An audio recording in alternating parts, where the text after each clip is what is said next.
Lil Joseph Muscat jien ma nistax insejjaħlu aktar Prim Ministru ta' pajjiżi, meta nara li hemm fatti ċari u xorta waħda qed jibqa' jiddefendi lil Neville Gafà. Dan qalu Ivan Mintov mexxej tal-Alleanza Bidla meta kien mistieden fil-programm Net Live fid-dawl tas-saga marbuta ma' Neville Gafà, saga li Mintov sejħilha qisha pantomima tal-miliet.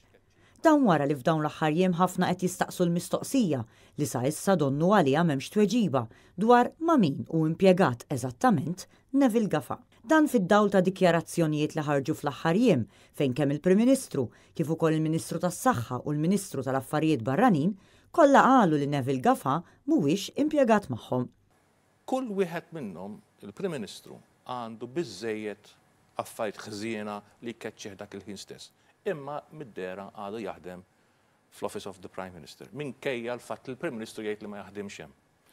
Il-Ministru tas-Saħħa għandu biżżejjed biex jisaqsi għal criminal investigation għax dan mar hemmhekk bil-kard tal-Ministru tas-Saħħa u qallhom jaħdem hemmhekk. U fuq il-Facebook tiegħu kollox jgħid li jaħdem hemmhekk. Mela dana jew qed jikdeb qed jagħmel qed ikun imposter, allora għandu bżonn jinvestiga, mhux jgħid ma rajt xejn ħażin. U l-Foreign Affairs għandhom bżonn ukoll jinvestigaw għaliex da persuna li mar hemm public holiday qed juża l-karozza uffiċjali tal-ambaxxatur.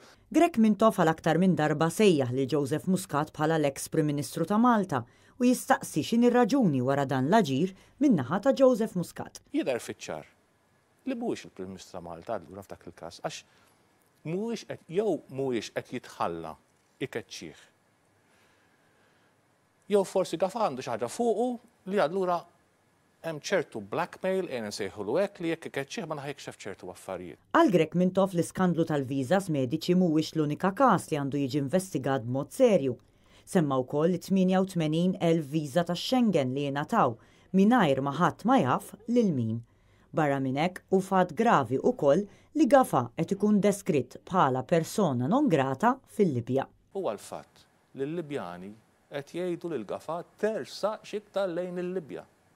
Persona non grata gravi ħafna biex xi ħadd jaħdem mal-gvern u jsir persona non grata. Dan kollu għal darb'oħra qed iħalli teba' kera fuq ir-reputazzjoni ta' pajjiżna għax mhuwiex aċċettabbli li l-Prim Ministru jibqa' jiddefendi lil klikka tiegħu. Di m'għandix tkun każ ta' laburisti kontra nazzjonalisti, di għandha tkun Maltin diċenti li ma jaċċettawx li l-Prim Ministru ta' Malta jikdeb għal persuna waħda, jew tnej, jew tlieta tal-klikka li qed jagħmlu dil ħsara kollha. U minflok qed jieħu azzjoni qed jgħid jien ma qed nara xejn ħażin, jien ma qed nara xejn ħażin. Kif jista' jkun ma tarax ħażin jekk Malta kollha qed tara kollox ħażin?